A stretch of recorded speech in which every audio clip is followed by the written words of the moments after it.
Price the Lord. ஆண்டவராகிய இயேசு கிறிஸ்துவின் நாமத்திலே உங்களை அன்போடு வாழ்த்துகிறேன். ஒரு இனிமையான நாள்.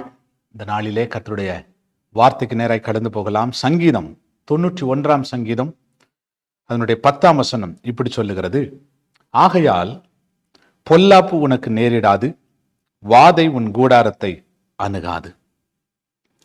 பொல்லாப்பு உனக்கு நேரிடாது, வாதை உன் கூடாரத்தை அணுகாது. தேவ பிள்ளைகளே, வாதை உன் கூடாரத்தை அணுகாது.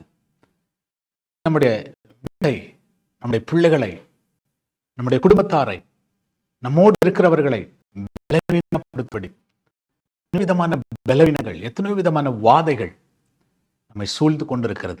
ஒன்றை அறிந்து கொள்ளுங்கள், நானே உன் பரிகாரியாகிய கர்த்தர் என்று சொன்ன அதே கர்த்தர் சொல்லுகிறார், வாதை உன் கூடாரத்தை அணுகாது, வாதை உன் கூடாரத்தை அணுகாது.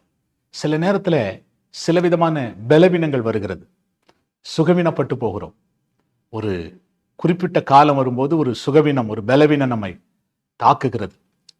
ஒரு வாதை நம்முடைய குடும்பத்தை தாக்கும்படி கடந்து வருகிறது. வாதை வரும், பலவீனம் வருவது இயற்கை, சோர்வுகள் வருவது இயற்கை, போராட்டங்கள் வருவது இயற்கை. ஒரு மனுஷனுக்கு வாதை வருவது இயற்கை. ஆனால் அந்த வாதை உன்னை அணுகாது. ஒருவேளை அந்த வாதை வரும், ஆனால் அந்த வாதையிலிருந்து பாதுகாக்கிற தேவன், வாதை உன் கூடாரத்தை அணுகாது என்று சொல்லுகிற நம்முடைய ஆண்டவர். இஸ்ரவேல் ஜனங்கள் எகிப்திலே அடிமையா இருக்கும்போது அந்த பஸ்கா ஆட்டுக்குட்டியின் ரத்தம் எந்த நிலைக்கால்களிலெல்லாம் பூசப்பட்டிருந்ததோ அந்த நிலைக்கால்களிலே சங்கார தூதன் உள்ளே போய் அவர்களுக்குள்ளே வாதையை அனுப்பாதபடி எப்படி அந்த ரத்தம் அந்த சங்கார தூதனை தடுத்து நிறுத்தினதோ அதே போல ஆண்டவராகிய இயேசு கிறிஸ்துவினுடைய ரத்தத்தினாலே நம்முடைய வீட்டை ஒப்பு கொடுப்போம், நம்முடைய பிள்ளைகளை ஒப்பு கொடுப்போம், நம்முடைய வீட்டினுடைய தாழ்பாள்களை ஒப்புக் கொடுப்போம், நம்முடைய வீட்டில் இருக்கிற ஒவ்வொரு ஜன்னல் கதவுகளை ஒப்புக் கொடுப்போம். எந்த வாதையும் நம்முடைய வீட்டுக்குள்ளே அணுகாதபடி கர்த்தர் நம்மை கிருபையை பாதுகாத்துக் கொள்வார். ஏனென்றால் நம்ம வீட்டை சுற்றிலும் இயேசுவின் ரத்தம், இயேசுவினுடைய ரத்தத்தினால் ஆண்டவர் வேலியடைத்து நம்மை பாதுகாக்கிறபடினால் வாதை உன் கூடாரத்தை அணுகாது. இன்னைக்கு அந்த வசனத்தை விசுவாசிங்க.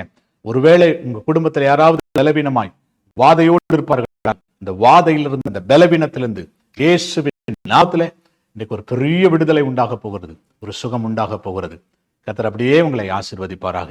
ஜெபம் பண்ணுவோம். நல்ல ஆண்டவரே, உம்மை துதிக்கிறோம். வாதை உன் கூடாரத்தை அணுகாது என்று சொன்ன எங்கள் ஆண்டவரே, வாதை ஒவ்வொருவருடைய கூடாரத்தை அணுகாதபடி இயேசுவின் ரத்தத்தினாலே ஒவ்வொரு வீட்டையும் கர்த்தர் வேலி அடைக்கும்படி, ஒவ்வொரு பிள்ளைகளையும் கர்த்தர் வேலி அடைக்கும்படி நான் செபிக்கிறையா. கர்த்தருடைய பாதுகாப்பின் வேலியை இந்த பிள்ளைகளுடைய வாழ்க்கையிலே நீர் ஆண்டவரே போடும்படி நான் செபிக்கிறேன். ஆசீர்வதியும். இயேசுவின் நாமத்தில் வேண்டிக் கொள்கிறோம் நல்ல பிதாவே. ஆமென், ஆமென், ஆமென். Praise the Lord. God bless you. கர்த்தர் உங்களை அப்படியே ஆசீர்வதிப்பார். ஆமென், ஆமென், ஆமென்.